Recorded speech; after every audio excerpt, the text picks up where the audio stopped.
you that I understand what was going on in the video because Okay. the guy was first. I only had enough time to watch both videos once. That's because I had time to do this during lunch. Um, but he made it so he simplified it. He did a good job of simplifying what he was trying to explain and like the whole route and the whole nine. It was really it was really engaging. Um, Excellent. the only thing is that because I felt like it was a lot of information and the video was so long, but he was also talking so fast that I was just like, hold up, like I just needed a couple of more times to rewatch it. Okay. So Good. after class, I'll rewatch it again. And Okay. yeah, Cool. Yeah, David, I agree with Henry. yeah. The first video I watched twice just to take notes and everything, so I didn't get up to the second video. And then Okay. I had something for lunch, so I don't know what the second video was about. The second video was just based off of DFFs. But we'll go over that as well. David, he did code in Ruby, but it's also a lot of that was like pseudocode, so it wouldn't have like perfectly run in Ruby. yeah, It's kind of a mix. Ruby is written so much like English and so clean that it almost sometimes looks like pseudocode. Quite a bit of that was valid Ruby, and I'm pretty sure if you watch it, you can understand it, right? Nil in Ruby is the equivalent of null for JavaScript. Hopefully you pick that up. All right, so let's talk about trees today and the vocabulary that goes with it. Okay, so I'm gonna make just the basic tree here.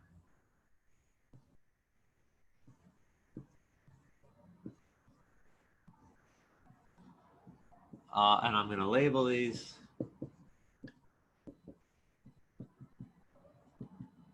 Okay, and let's just talk about, let's name the parts of the tree. So who can tell me what this part of the tree is called? the root. The root.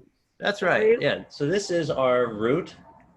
So our root is the bottom of the tree. Our trees are directional, meaning that they're going to go in this flow.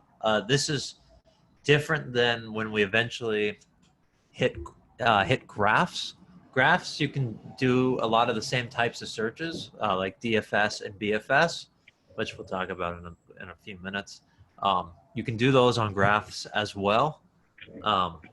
But graphs are sometimes directional, sometimes aren't directional. They can be connected and with each other, like this can point to that or something that would make it a graph. But since all of the data flows one way here, like this is a tree.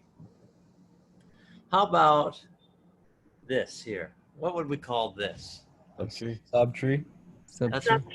That's right. So a subtree. So a subtree is just another tree within the root. So things to note about trees is every node, these circles are called nodes, right? Or vertices, vertex, right? Every node can be its own tree. So can be own tree. Okay. So that's important. Then sometimes we talk about this property here from up to the top all the way to down to the bottom. What's that called? Depth. Yep. That could be called depth. Or what else? Height. Leaves.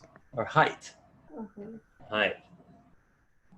Right? So this is from the top to the bottom is the depth of the tree or the height of the tree. How about here? From one side to the other side. I know that wasn't in the video. The breadth. Width. Yeah, that's the breadth. Or the width.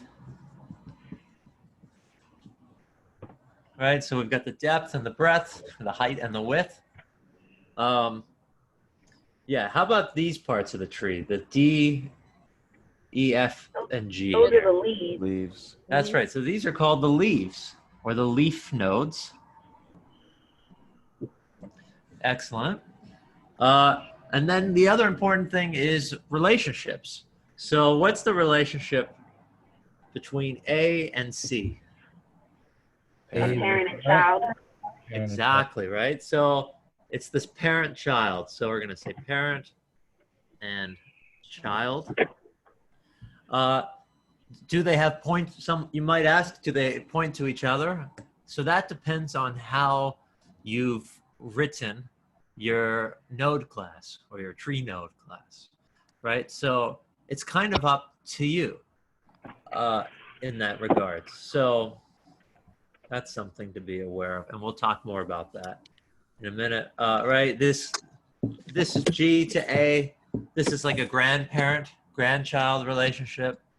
As you remember from the video, he said it was pretty kind of familial, but sorry? Oh, I'm sorry. That's all right. But it's usually like parent-child and grandchild or ancestry. There's somewhat of a famous problem where you're given two nodes. Like I might give the node G and I might give the node, let's say E, and you're supposed to find the closest common ancestor, which would be A, because G would go to C, E would go to B, C and A and B. So they share this ancestor of A in this case. That's a common problem that we won't hit on today, and you probably won't be necessarily prepared to solve today, but it's just something that you should work towards, because that is like a classic interview problem, is find the common ancestor between two nodes in a tree. Okay, so we've got that. Corey, quick question. Yes. So what's the formal definition for the breadth or width of a tree? Oh, so the breadth is just, I guess it's the largest width, so between nodes, from the left side to the right side. You usually don't have to worry about the breadth so much. It's just another way to, if you wanted to think about it as breadth and width. You're mostly usually dealing with depth and height. And I can kind of explain why. I don't want to get too deep into that. Okay. So, yeah. So there's different types of trees, right? A tree that looks like this, what might we call that? A uni tree? A linked list. Yeah, so it's a unary tree, which just means that each node has at most one child, but we typically just call these, right, linked lists, and we deal with them as such. So we don't really have to worry about unary trees. A tree that has multiple children, maybe let's say it has at most 3 children. What would that be called? Poly. Ternary. So this is called a ternary tree. Okay, so and if we didn't know how many, if there wasn't a rule, maybe there's 3, maybe there's more, what kind of tree would we call that? N-ary tree or poly? Yes. Poly. So that's going to be called n-ary or poly tree. Mhm. So let's talk about the node class of a poly tree or an n-ary tree first. So when we think of these kinds of trees, we usually have a node, right? It takes in some value. This is in the constructor. And then it has these properties. So it usually has a value or val property that points to val, right? So this is like the this dot val. I'm just gonna pseudocode it more. And then there'll be like a children array. That this is how you would probably implement it, and this would point to be an empty array. Right, so as you would connect nodes, you would have to push each other in. So like if I made a node, let's say A, and I made this a new node with the value A, and then I made a B, and I had new node value B, right? If I wanted to connect these, I would just be saying A dot children dot push my B, right? And so then my A node would have this like B node as its child in this array.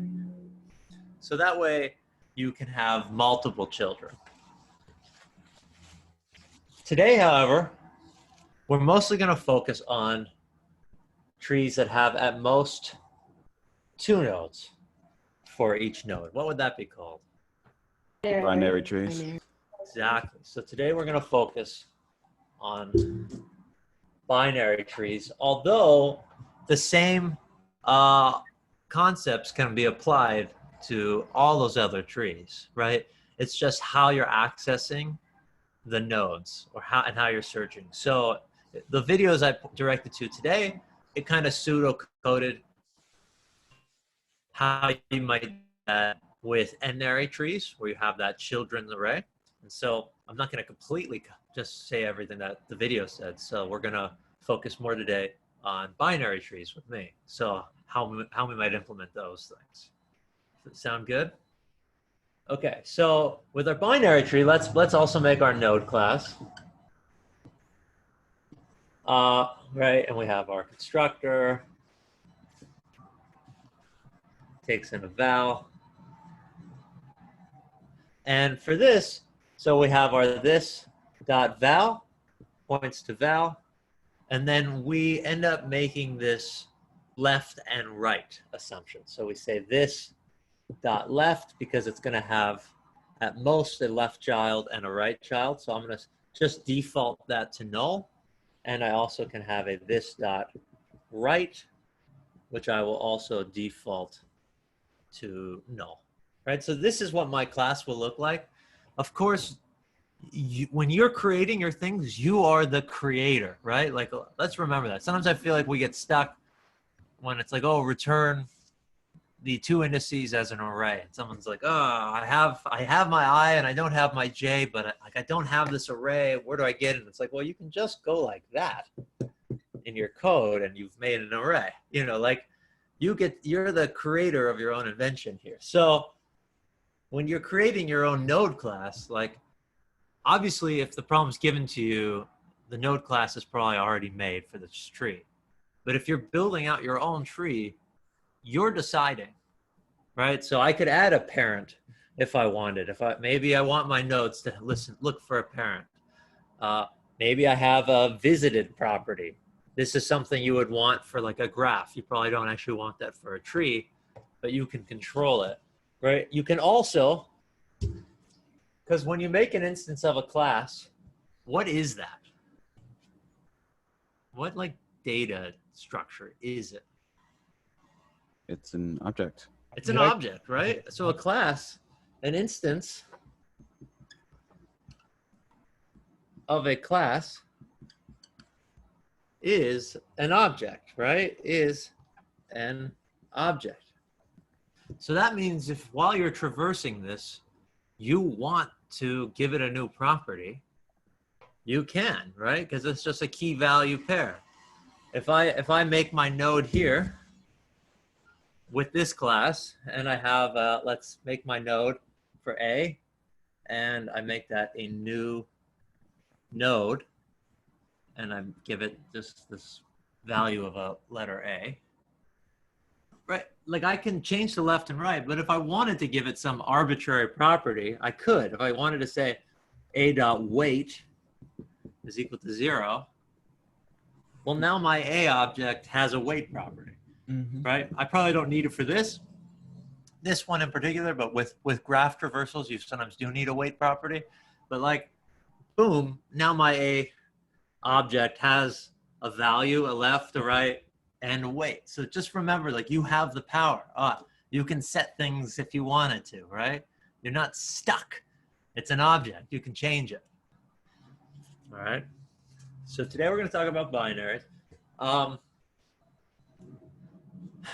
There are different types of binary trees. I know that wasn't covered in the video either. but you should know that. And we will focus more on the more specific binary trees in the future. But for today, we're just going to focus on binary trees, which is just any tree that has at most 2 nodes, 2 children per node. Okay? The other, just for your own reference, the other popular binary trees are binary search trees. So a binary search tree behaves in the where there's a little bit of rules. So for any node, let's say I have a 7 and I want to add another node to it. If the node is going to be smaller, it has to go to the left.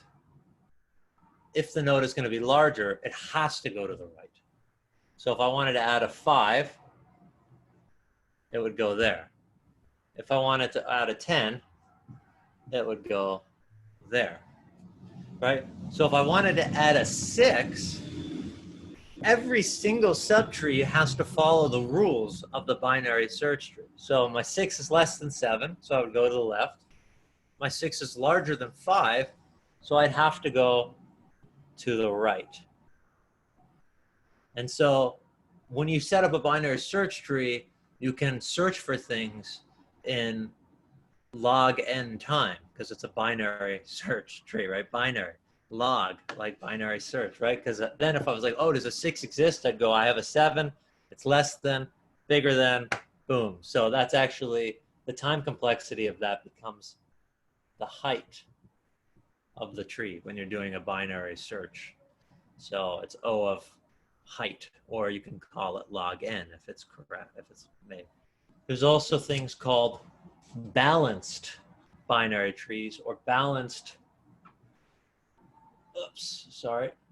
balanced binary search trees, which essentially means that there has to be,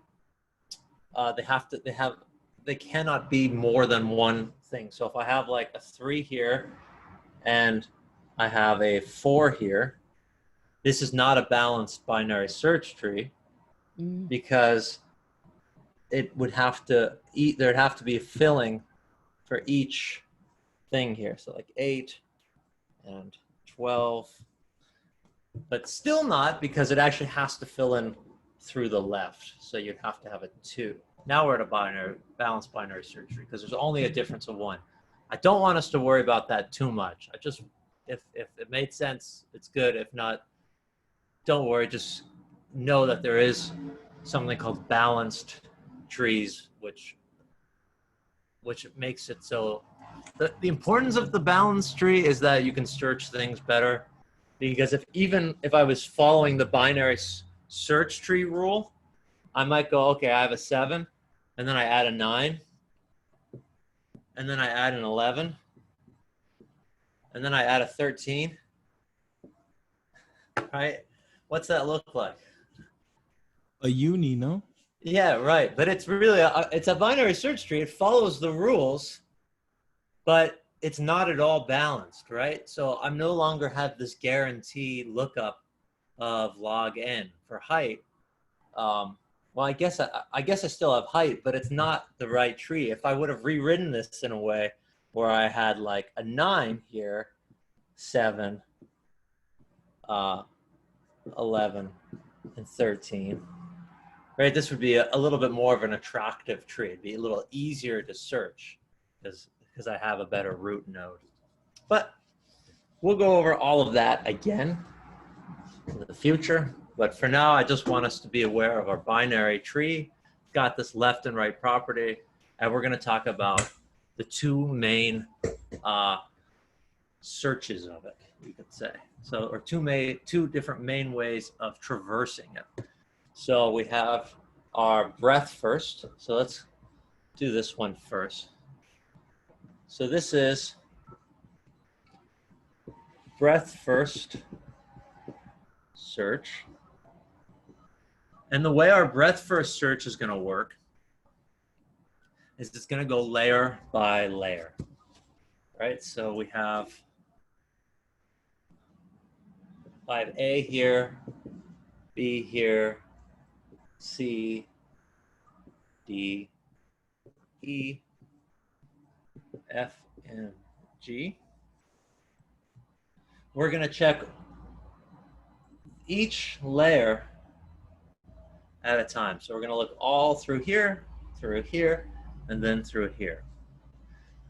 Right, so in the video they talk about this is really good if you know that the thing you're looking for or needing to do is closer to the top.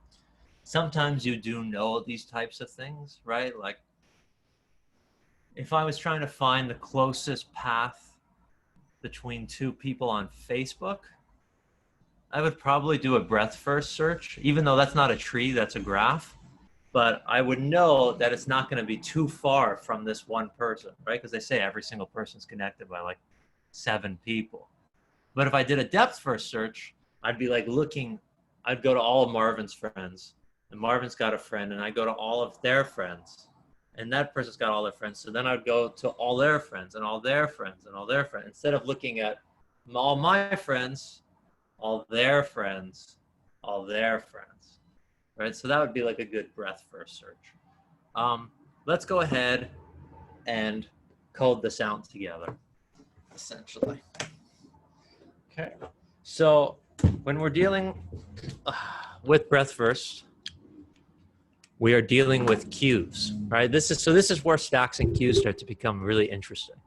I mean, not that they weren't interesting before, there was still some things to do, but they start to become extra cool and useful. So I'm going to share my screen.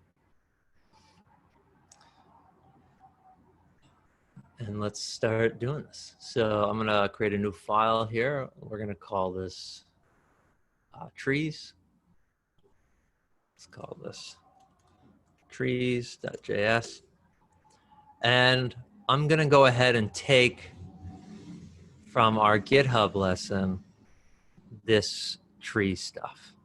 So we have this tree node, constructor value. I'm going to call it val because I absolutely hate calling things value. Most things, like if you go on LeetCode and you practice, it's all done with val. So that's my habit. I really enjoy programming things on LeetCode. They're pretty fun. Highly recommend it. There's a really cool Slack channel right now called like Monthly LeetCoding Challenge. You can earn LeetCode coins, and like I think you can get in a drawing for the hat. And we're only 3 days in so far for this month. And you know, the first problem is first bad version, which is something we did as a class, you know, this last week. And then the last 2 days have been straight up object hash questions. So I definitely encourage you to check it out. You could definitely do all 3 problems. And I'm gonna take out the busy work here and use whatever tree this person made. Essentially what they're doing is they're just creating all of these tree nodes, and then they're connecting them in a relationship. Yeah, I did. I made a click thing on it. Henry, on the chat, I wrote what it is. The code snippet, okay. You guys, this is just in the GitHub, but I will share it on Slack.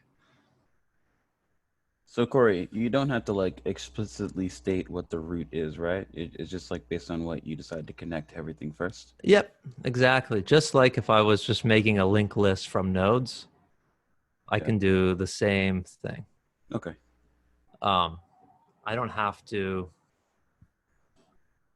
say, I mean, there are classes. So like, just like how we have a linked list class that we've made in the past, right? I could make classes for the type of tree. I could say like class binary search tree or something, right? That has a constructor, and I would have a this.root be null. And then I would have to make like my add a node, and I would have to do stuff like, hey, if there's no root, then this is the root. Otherwise, I'd have to figure out if I want to add it to the left side or the right side of that root and whatnot. So that we definitely can make a wrapper, right? It's just, it's not the core idea for this lecture. So we're just kind of doing the long way or ugly way, easy way if you're just copying and pasting someone else's work, of making this tree. It should look like this. So we've got this A, B, G, C, F, H, K, D, E, I, J, right? So if we're successful in our breadth first search, it should read in the same order that I just read it. A, B, G, C, F, H, K, D, E, I, J. Okay, so let's go ahead and give this sucker a shot. Okay, so we're going to say const. We're going to call this BFS. And we're going to have a node. Okay, so in the event that someone calls this BFS, though, without a node for some reason, they just send it with nothing. We probably don't have to worry about this. But if they do, what would we want to return? So let's just have a quick check. So if there's no node, what should we return? We shouldn't return anything? Yeah, wait, maybe we return nil, maybe we return an empty array.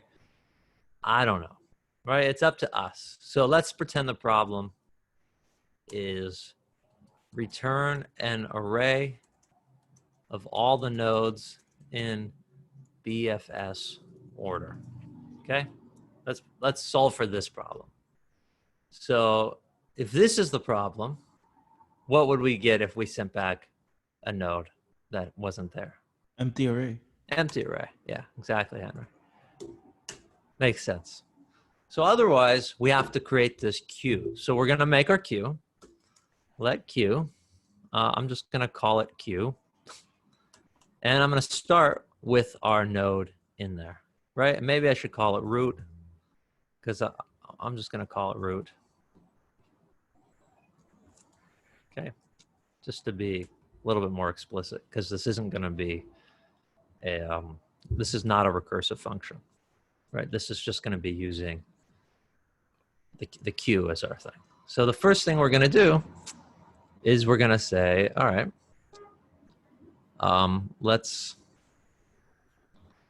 okay. So if we want to return some array at some point, what do we need to have? A new array, maybe? Yeah, sounds great. Let's do it. So I'm going to say let output, and I'm just going to make this an array. So all BFS searches essentially start this exact same way. Not necessarily with the output, right? This is problem specific, but they all are starting with this like queue and the root inside. And then they all say, hey, while my queue has length, so while this is not empty, I want to do something, right? So what's the first thing I might want to do?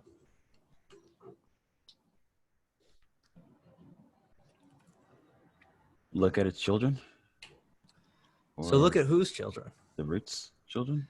Okay, so the root is in the queue right now. Okay. Well, you wanna remove the front node, no? Exactly, right? So I'm going to be pushing into this queue and I'm going to be shifting out. So let's go ahead and write like and I'll just call this current node. And we can take the queue and just shift it out. Right? So now we've got this current node. And Marvin, you're totally right? We want to use its children, right? But if depending on the problem, this is where Haseeb writes like process the element here, right? Process current node. So do what we want. So what do we want from this current node? What's our process for this problem?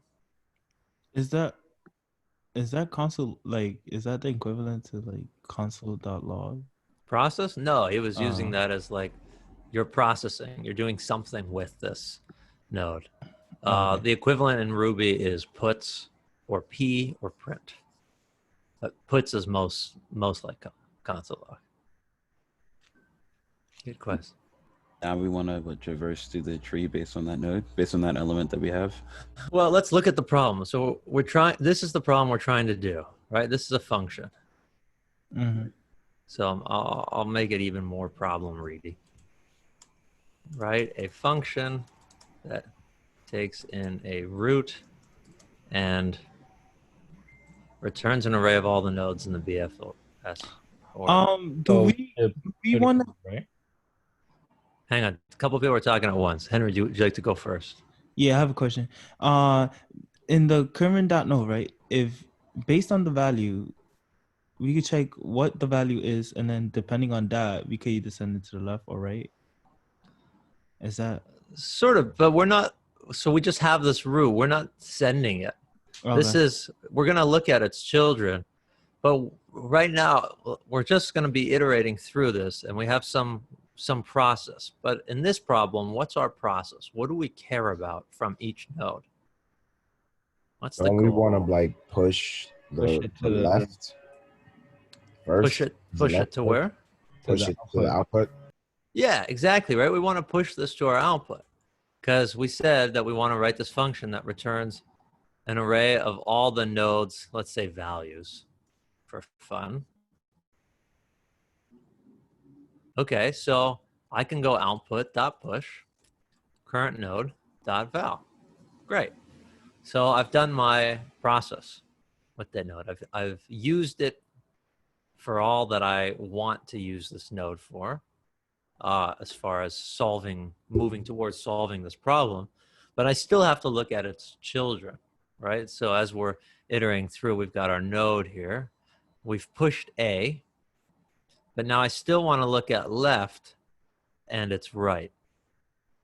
So what might I want to think about here?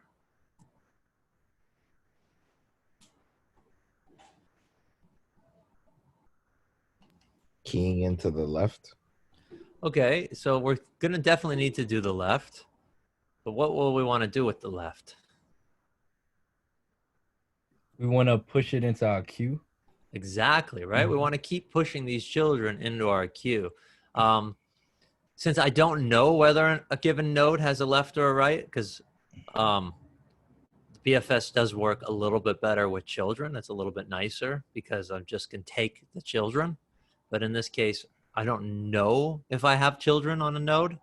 So I can just say, hey, if current node dot left, let's go ahead and push that into the queue. So queue dot push current node dot left.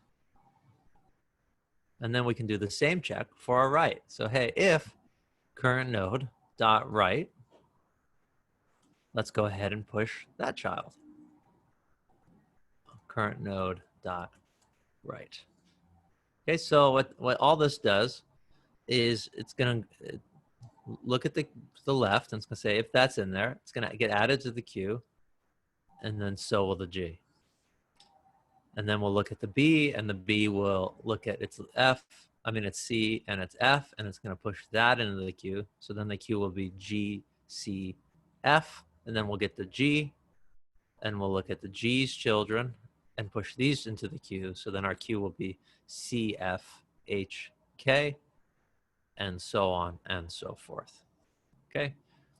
So then at the very end, after we've finally gone through every node, what do we want to return? Output. The output. Exactly, right? We just want to return our output. And let's give this a shot. So we should see the order written in this order. Okay, so let's go ahead and try it. So we're going to console log our BFS of A. And we can go ahead and run that with node trees. And we get ABG CFH, ABG CFH, KDEIJ, KDEIJ. So perfect, right? This is reading our nodes from the very top, layer by layer. Pretty cool. Pretty cool. So Corey, Yes. what is line like the conditional saying, like if current node dot left, if current node dot right? Sure. So if you'll notice in our each tree node, it has a left property and a right property. And these here, we set these to be other nodes. So we have one node that points to another node, right? This Right. node A has a left of B and a right of G. Now, they don't all have a child, right? K doesn't have a left or a right. Same with D. All the leaves don't have any. There could have been an extra one in here, and there could be a case where it's not a leaf, but it just has a left or just has a right. And so if we don't want to push those into the queue, because then we would be pushing null values into our queue, and when we dequeued them and tried to call dot right or dot left on null, it would just throw an error. So this is our check, so that we're only passing into the queue actual nodes. Okay. And it knows which nodes to do because we declared it by saying like the lines 21 through 30. Yeah, so this is setting up the relationships. It says A's dot left is going to point to this B node. A dot right is going to point to this G node. B dot left is going to point to the C node. B dot right is going to point to this F node. So that's how that tree got created. Okay, so if we didn't create the tree right, the code would be wrong, right? Because it wouldn't be in relation to each other. Like, say for example, we made a mistake and we put like H left equals to like J instead of I. Like it wouldn't. Well, that would be fine. They would just be pointing to different. It would just be a different tree. Okay. So, right, the trees can change. A tree is just the concept of this tree. Just like different objects contain different things, different trees can contain different elements and can be in different orders, and all of that is totally fine. Assuming we don't make anything circular here, because then we would have a graph and not a tree. So we would be dealing with something a little bit different. But as long as the direction flows in one way, we have this tree, and we can set things however we desire within there. Okay. Cool. Question Okay. for- Yeah. Yeah, I was gonna ask, do we have to, every time like working with nodes or like tree nodes, do you always have to like write out your own class? No. It depends on the situation. So if you're doing leak code problems and solving things with going to like the trees and graphs problems and whatnot, they've already created the class. They've already made the connections for you. It's up to you with how to traverse it and make it efficient. But there are times when you might want to. I think a lot of you have seen this project of mine from a while ago. I built this when I was bored last year. And essentially what it does is it creates the shortest path between words of equal length out of real words. And it remembers them so that it's faster. So like we have trees and we can say, I don't know, how many letters are in trees? 5 fives. All right, let's see. So it's thinking, and then it's going to build this ladder. And it takes a little while because it actually builds this graph of all the 5-letter words in the alphabet. So it's super kind of slow in the first thing because that's a lot of things to remember. But then if we do another one that's a 5-letter word like snake and sinks, it'll be lightning fast because it remembers that graph, right? And so the way this is built is by building a graph, which is very similar to a tree. And in that case scenario, I did have to build my own thing because it was specialized, right? It was trying to make something work at exactly the way I wanted it to. So like I did create my own node class, and you'll see my node class it's similar to our node class before, but it's a little different. It has values. Each node has its children. It has a set to check, so it doesn't have to go through the children to see if it already contains this. Instead, it just has a quick lookup. It has a weight, a visited property, and then it has this ability to add children and whatnot. And then we actually have a way to this graph, which helps connect nodes and whatnot. So like, and it's just calling that add child property on each node so that they add to each other and they can visit each other and all that. Long story short, right? Sometimes you have to build your own classes and things that will behave in a specific way that you desire, but not always. It just depends on the problem and the situation. Okay, thank you. Yeah, no problem. Okay, so I have a small challenge for you. Instead of these values, let's say it was these values with numbers, okay? And I will post this in Slack. Okay, hang on.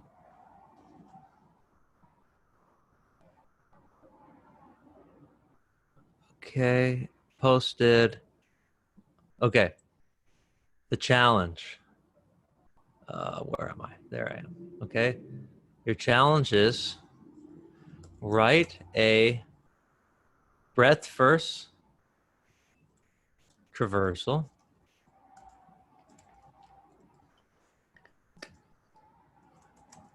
that returns the sum of all values in the tree. Okay, so I want you to write your own breadth first traversal that is going to return the sum. And I believe the sum of this is, I think it's 45. So your answer should be 45. And we can do this in breakout groups. And I'll push my code, but try not to look at it. Really, try to do it from scratch. You'll be better that way. You will get stronger faster. Commit. I'm just committing it. BFS. Okay. Any questions? Okay, so we will have 2 to 3 people per the room. And let me just make sure Change my mind. that. I remember it's spicy. Oh, it's spicy?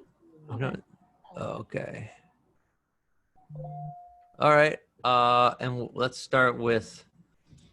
Let's try to do this in the next 13 minutes. Okay. Open all rooms. I will see you all shortly.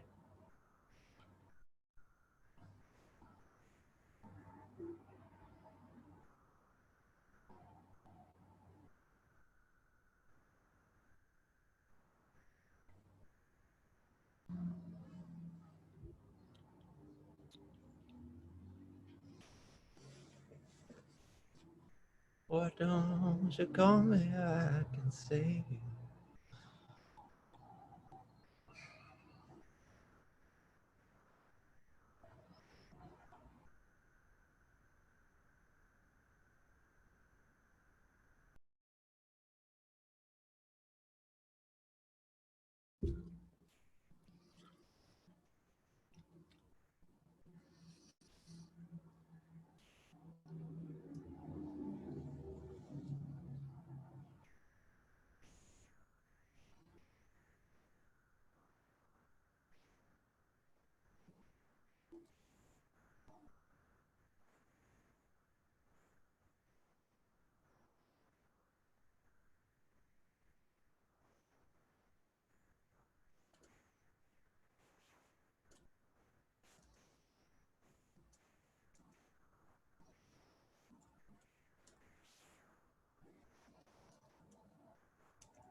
All right. Sorry, we need more time. Hello. I'm gonna take a poll first. Check it out. Thank you. How did we do on this?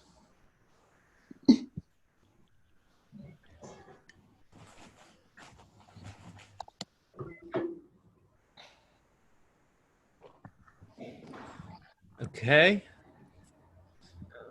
So mostly 3s through 5s. I don't see any pool. I already did it. You might have. That's okay. This is where we're at. 3s through 5s. How much more time would you need? 5 in minutes. Let's pretend. 1 is 0.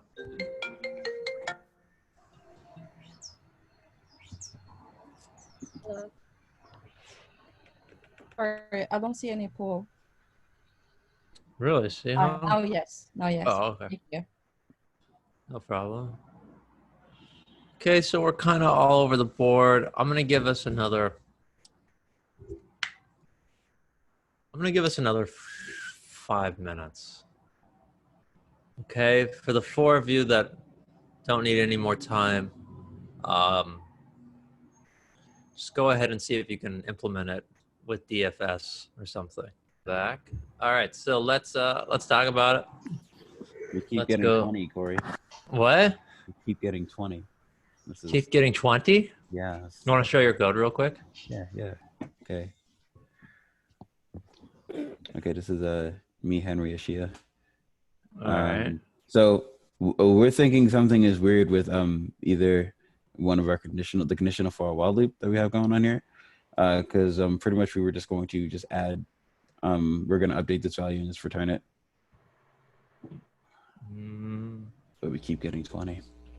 You are not There's no ever adding anything into your queue. See, I told you guys. Yeah, you were right. Yeah. Nor are you including your current. No, yeah, on the right and shift. yeah, you're not adding things to the queue. There's some things off on that. Well, let's go over and you'll see that there are some differences. Okay. Close though. Too bad. Okay. Everybody can see my screen, yeah? Yeah. Yep. Okay, so let's go through this from scratch, right? So let's pretend here. So we're gonna write, let's say, we'll make our function called SumTree, right? And I'm just gonna specify that this is gonna be with a breadth first search. And it's gonna take in some root. And if there's no root, I like to make a check up front usually. If there's no root, what should we return? Nothing. Yeah, or I'm gonna say 0 because it's summed to 0. Nothing. The 0 is, right? Otherwise, right, we have our opportunity to make our queue. So let's go ahead and make a queue. And we're always just gonna start that off the same way, right? Maybe you wanna spell it as queue. It's because that's what it actually is, right? This is the data structure of a queue. We're gonna use an array to behave like a queue by only using shift and push, but it is the queue for all intents and purposes. And so then we start with our while statement, right? We need to keep, and we need the queue. It's absolutely necessary in order to do our breadth first search. So we say, hey, while our queue has a length, let's go ahead and do something. So let's dequeue something. So we'll say let element is, we can call it current node. So we're really explicit what we're talking about. And let's say queue.shift, right? Now, if I wanted to get really fancy, I would implement my own queue class and just say, well, queue is not empty, queue.dequeue and things like that. And so now we're at our processing step. So what's our processing step for this? We're adding to our value, right? We're adding to an output of some sort? Yeah, exactly. So we didn't make an output variable. We probably should have. So let's just call this sum and set this 0. And right, we got to add to our sum. So it's sum plus equals our current node dot val. Now we have to check these children. So if there is a left, we want to add it into the queue. And if there's a right, we want to add it into the queue. And that way we get the next layer. So let's go ahead and just do a quick check. So if current node dot left, let's go ahead and add that to the queue. Queue dot push current node dot left.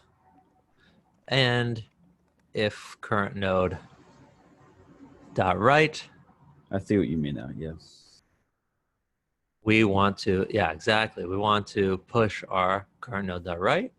And after we've gone through the whole queue, that means we've touched every element. And so we can just go ahead and return our sum. And in doing so, we should get this right. So let's try it. So we'll log sum tree BFS and pass in our A node. And we get 0 for some reason, which is wrong. Interesting. So this is while Q has a length, not doesn't have a length. Oh, no, because you have a queue instead of like on line 86. That's your problem. Oh, yeah. Okay. And I am calling it Q. That's a stupid copy and pasting error. That's why we should never do that. Right. And we get our 45. Oh, okay. Great. So close. So close. So close. Okay. So we've got our sum tree, BFS. Let's talk a little bit about a depth-first search now. So a depth-first search is going to work differently than the BFS, right? So the BFS, we went layer by layer, right? And we saw this layer by layer. Depth-first search, though, it goes right down to the bottom. It can look at the nodes on the way down, depending on how you want to run it. Depth first, but it's the general movement of it's going to go straight down, and then it's going to go up a little, and then it's going to go down as soon as it can, and then it's going to go back up to trying to search for a new node it hasn't visited. Then it's going to go straight back down there to the F, back up, straight down to the G, and then bubble all the way back up. So that's our depth first. Whereas Hasib says it's kind of like, lightning, just like comes right down and does some like jagged stuff. There's a few different orders when you are doing depth first search. These aren't like super important to memorize, but it's called in order, pre-order, and post order. And what that means is it's essentially the order that you look at the nodes. So if I look at the left node, left, myself, and then the right, I end up with an in order traversal. So I'm looking at the left, myself, and the right. So that would end up looking at like D, B, E, A, F, C, G, because but I know that's going to be a little weird.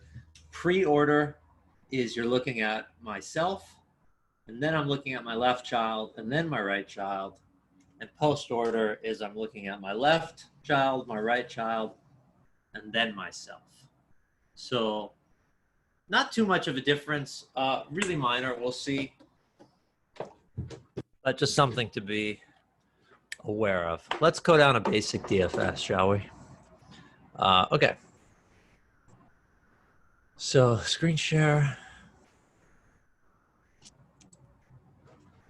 I think they show us stuff too. So what by they, I mean like the GitHub. So for now, I'm going to comment back out our number one and comment back in our letter one so we can see if it matches the GitHub.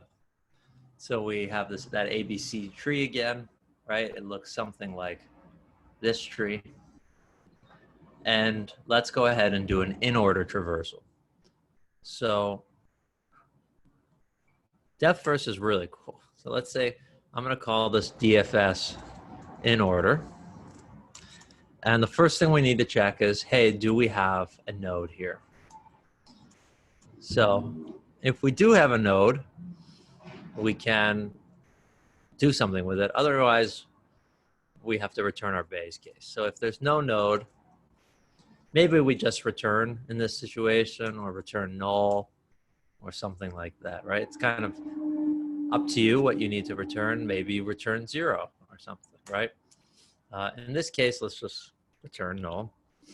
Otherwise, we can do this in order traversal. So let's say I wanted to look at, so I would say, I'm going to call DFS on our left, node.left. I'm going to console log my node.val. And then I'm going to call DFS on my right side as well. So node.right.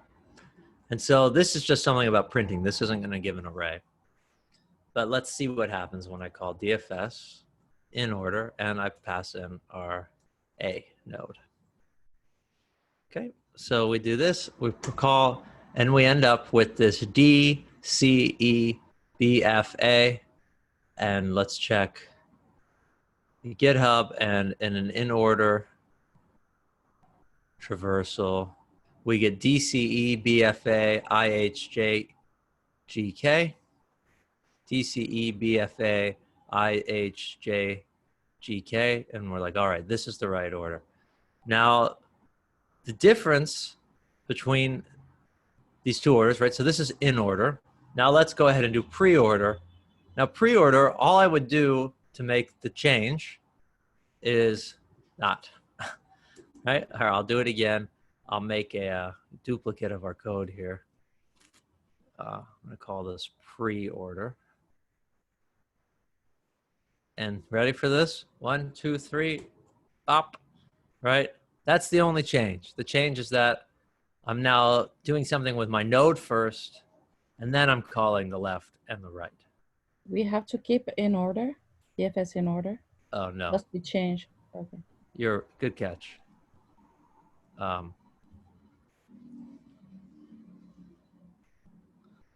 Okay, great. So now we're doing the pre-order search. Okay, so our goal in pre-order is A, B, C, D, E, F, G, H, I, J, K. That's pretty easy to remember. And now we get A, B, C, D, E, F, G, H, I, J, K. Okay, that's our pre-order. Not so bad, right? Lastly, let's do our post-order.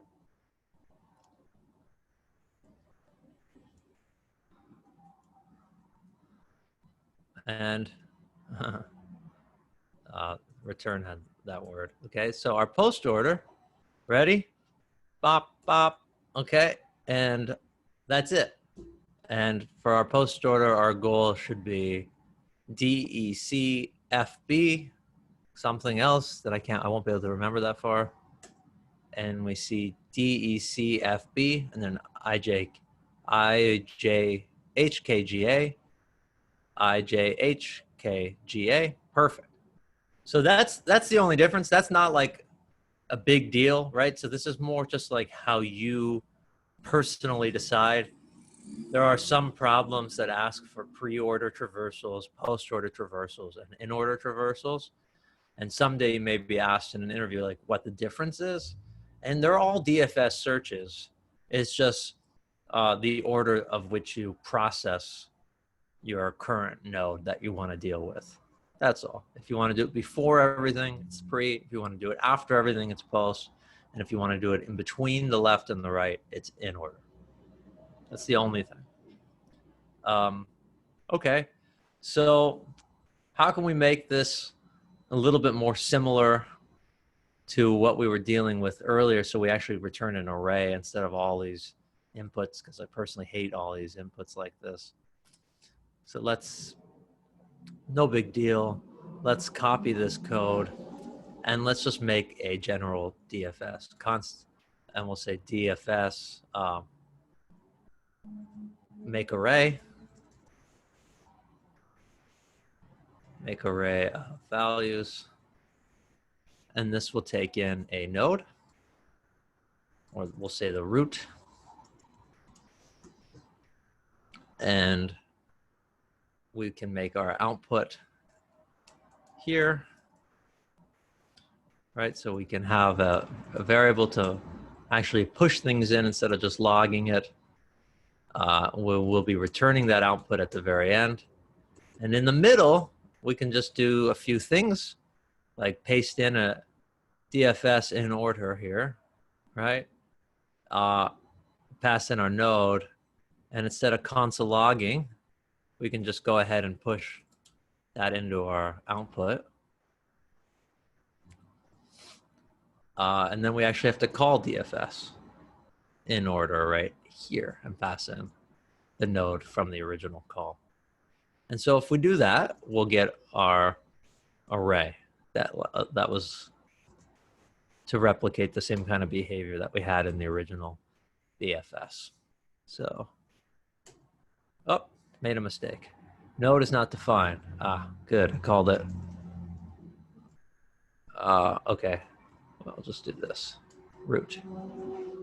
Sorry. And there we go, right? So now we get that array. So sometimes with these, not always, often not, but sometimes it helps to put a function inside of your function so that you can just use this to do the basic DFS, but that you can update an outside variable still. Because I don't want it like a loose variable like down here. I still want it contained inside of a function. So that kind of pattern can be helpful at times. Any questions on that?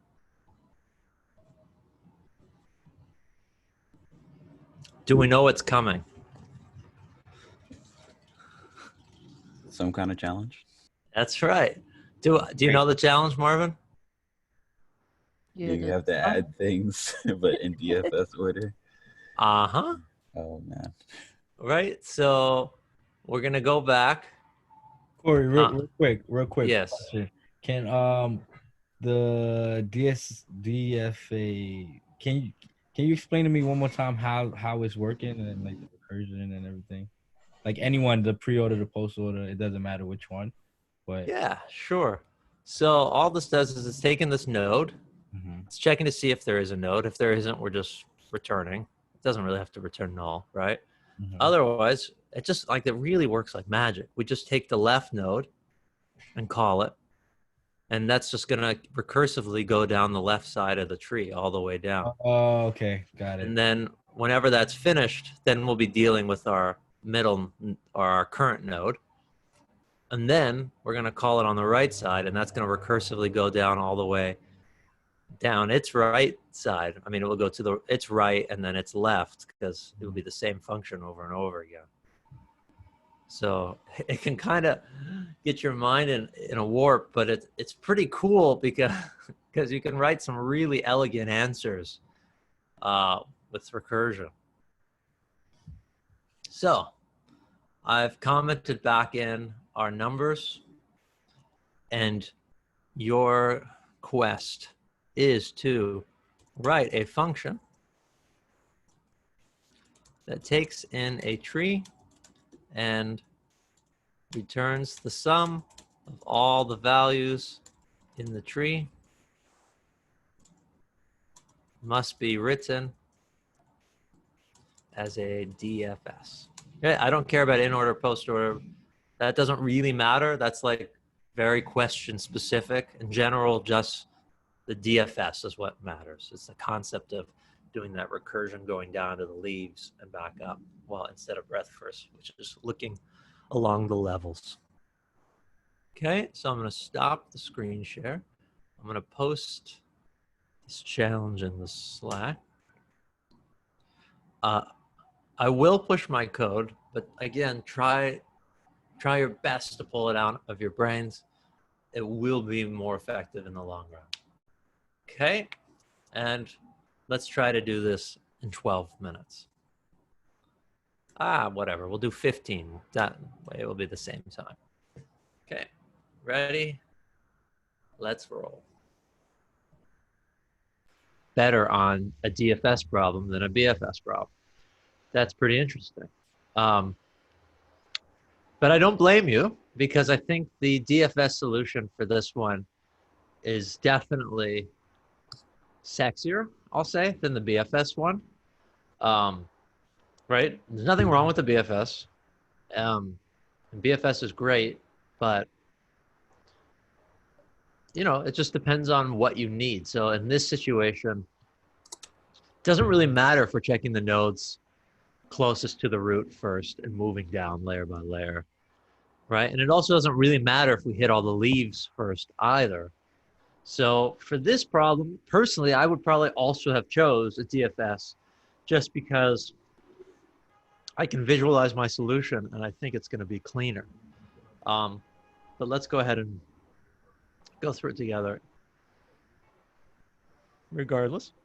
Excuse me. So we have a rate of function. So let's go ahead and call this tree sum. So const, not a name you want to mess around with too much. Tree sum, and we will call this DFS. And we will pass in a node or a root, depending on how you want to think about it. I'm going to call this one node. And we should check if this node is actually here. So like, hey, if there's no node, what would we want to return? 0. 0. Great. Right. So this is if we are on like a leaf or something, and you know we tried to send its children and check those, and we've ended up sending this nothing there. We don't want that to affect our actual code. Otherwise, right, we really just want to return our node's value plus whatever we get from the left side and whatever we get from the right side. So we can call tree sum on node.left, and we can call tree sum on node.right. Right? And honestly, I'm pretty sure this is all the code we actually need. Hopefully your code looks something like this, right? I could have made these variables and all that, and maybe it would have been, you know, be a little longer, maybe read a little more clear, but really we're just looking at the left, the right, and getting the current value.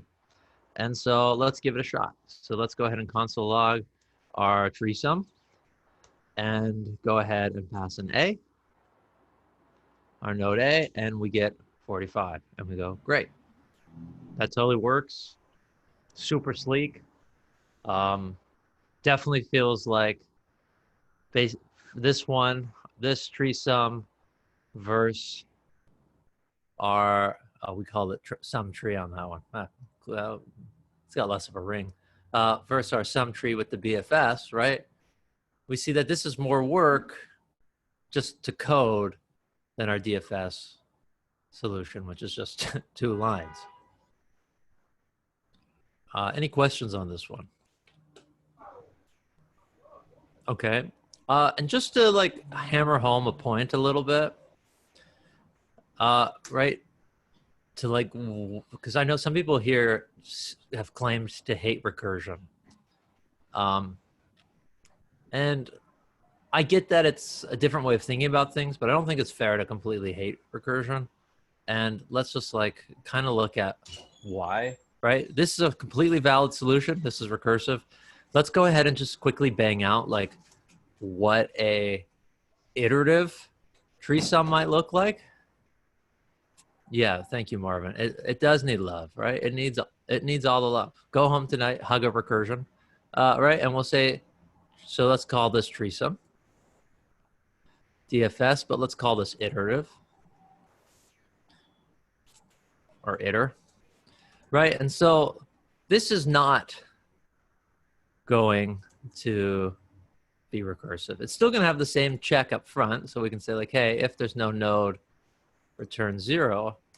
But then we have to, all these stack frames that recursive gives us, right? It builds this stack for us, which is really nice because otherwise we have to manage our own stack, right? So if I wanted to manage my own stack, I would have like a stack here and I would start with my node in it. It's going to look very similar to the way we do our BFS because it is somewhat of a similar move, right? And in that sense, I can be like, all right, so hey, while my stack has a length, we can go ahead and get the current node. So we'll say like let current node, right? And our current node in this case is what? How do I get our current node from the stack?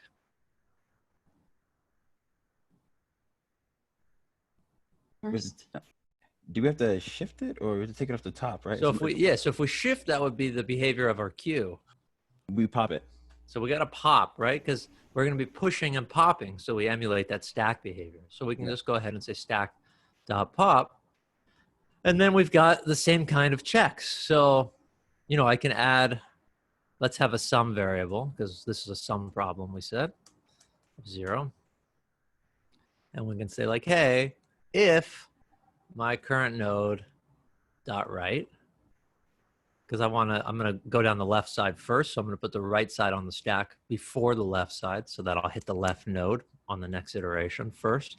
And I can just go ahead and say stack.push current node dot right. And also let's go ahead and add this to our sum. So we say sum plus equals current node dot val. And then this is the same logic again. So if our current node dot left, then we can just push that into the stack and say current node dot left. Now, you don't really have to copy this. I mean, it's not like a super, you most likely won't be asked to make an iterative depth first search, but just be aware that, you know, you can do it. It's pretty similar to the way our breadth first search looks. It's just a little different because we are popping at each round instead of shifting, right? And then we're just returning our sum at the end. And so we'll call this iterative. And we see we still get the exact same answer, right? But we're doing the same type of search here. So we could either write all of this iteratively, or we could write this recursively. Now tell me you hate recursion. I think recursion needs love. I'm on that. Exactly. I think the difference is obvious. Right? This one won't ever, like, no matter how big the tree is, it never will. We'll never hit a Stack Overflow. But regardless, DFS really loans itself beautifully to recursion. So you should always be thinking, is this a DFS? Which is, just for the record, DFS is not just for trees. You can use DFS and BFS on graphs as well. It's just, that's also a way we search trees. So we go, okay, is this a DFS problem? Yes. Should I be using recursion?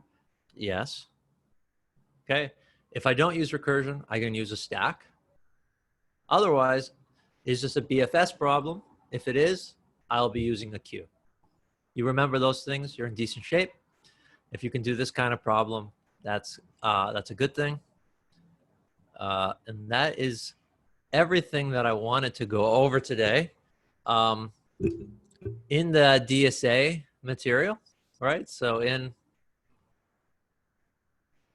our DSA, Pursuit Core DSA, definitely check out trees today.